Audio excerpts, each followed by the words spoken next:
Ward number 11 Udhampur में sewerage का काम सही तरीके से न होने को लेकर वार्ड के लोगों में काफ़ी रोष देखने को मिल रहा है। वार्ड के लोगों ने कहा कि सीवरेज का काम जो भी करवा रहा है उसे देखना चाहिए था कि जनता को इससे कोई परेशानी ना हो। जगह जगह से सड़कें उखाड़ दी गई हैं, गड्ढों को भी भरा नहीं जाता, इससे नालियाँ भी ब्लॉक हुई पड़ी हैं। जब भी हम आला अधिकारियों से बात करते हैं तो वह हमें ये कहते हैं कि ये हमारा क्षेत्र नहीं है। वही वार्ड की काउंसलर आरती शर्मा ने भी गुस्सा जाहिर करते हुए बताया कि सीवरेज का काम शुरू होने से पहले हमारे साथ बात होनी चाहिए, लेकिन कोई भी हमारी राय लेना सही नहीं समझता। उसका ही नतीजा है कि आज वार्ड की जनता परेशान है। अगर ऐसा ही होता रहा तो इसके नतीजे सही नहीं होंगे।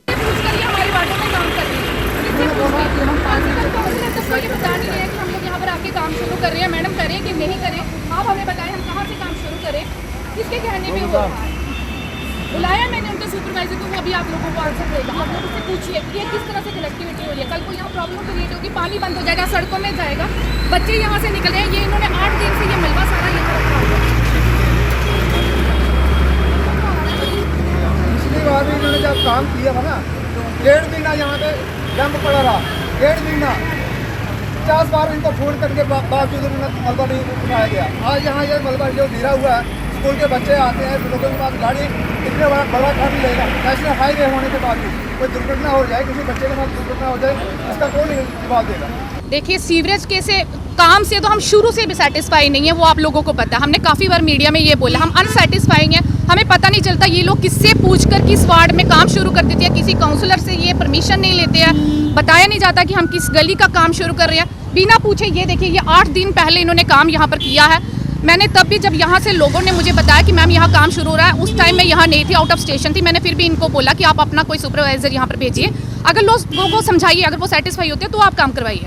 इन्होंने भेजा, देखिए काम कैसे किया, आपने देख लिया। नालियों के ऊपर से ये कनेक्टिविटी दे रहे हैं, जो मेन ड्रेन हमारी जो पानी की यहाँ से निकल रही है, उसके ऊपर से अगर ये अपनी कनेक्टिविटी दे रहे हैं, कल को ड्रेन का पानी कहाँ जाएगा। बारिश आएगी, ये पानी तो सारा फ्लो होकर सड़कों में जा रहा है। मुझे समझ में नहीं आ रही ये कैसे काम हो रहा है। 3 साल पहले जब ये काम शुरू हुआ था, हमने तब भी डॉक्टर योगेश्वर जी से ये कहा था कि सीवरेज की एक कमेटी बनाई जाए, लेकिन सुनने में आया है कि शायद इनका हेड कोई काउंसलर है, शायद विक्रम सलाथिया जी हैं, मुझे नहीं पता वो हैं कि नहीं है, क्योंकि वही हाईलाइट होते हैं हर जगह कि सीवरेज का हेड मैं हूँ और मैं काम करवा रहा हूँ। और मैं इस आपके मीडिया के माध्यम से बताना चाहती हूँ, कोई काउंसलर किसी दूसरे काउंसलर के वार्ड में बिना पूछे परमिशन से नहीं आएगा, ना काम करवाएगा। अगर काम करवाना है उस काउंसलर को बताइए, उसकी परमिशन से उन लोगों को सेटिस्फाई करने के बाद वो काम होना चाहिए। किसी वार्ड में कोई भी इंटरफेयर नहीं होना चाहिए। क्या उनके अपने वार्ड नहीं है, वो खुद अपने काम नहीं करवा सकते? अगर हमारे वार्ड में प्रॉब्लम आ रही है, क्या वो ठीक करने के लिए आएंगे? किसकी परमिशन से वो लोग ये काम करवा रहे हैं? और मैं यही आपको बताना चाहती हूँ, अगर सीवरेज वाले अब भी नहीं सुधरेंगे तो हम इस पर कड़ा एक्शन करेंगे। और अब हम 11 काउंसलर हैं जिनकी मेजोरिटी है, और ऐसा एक्शन करेंगे कि वो भी याद रखेंगे कि काम कैसा होता है। बिल्कुल, मैंने कनव को फ़ोन किया, वो अभी तक यहाँ नहीं पहुँचा, क्योंकि उसको शायद पता चल गया कि यहाँ पर मीडिया है और लोग इकट्ठे हैं। वो अभी मुझे कह रहा, मैं 10-15 मिनट पहले मैंने उसको बोला, मैंने कहा कनव यहाँ पहुँचो, यहाँ पर पूरा क्लियर करो, हम ये तोड़ देंगे। जिस तरह से उन्होंने कनेक्टिविटी की है, हमें नहीं चाहिए, हम तोड़वा देंगे ये पाइप। अगर आते हैं ठीक करें, वरना हम खुद ही इसको तोड़ देंगे। अभी तक वो नहीं पहुँचा, आप देख लीजिए।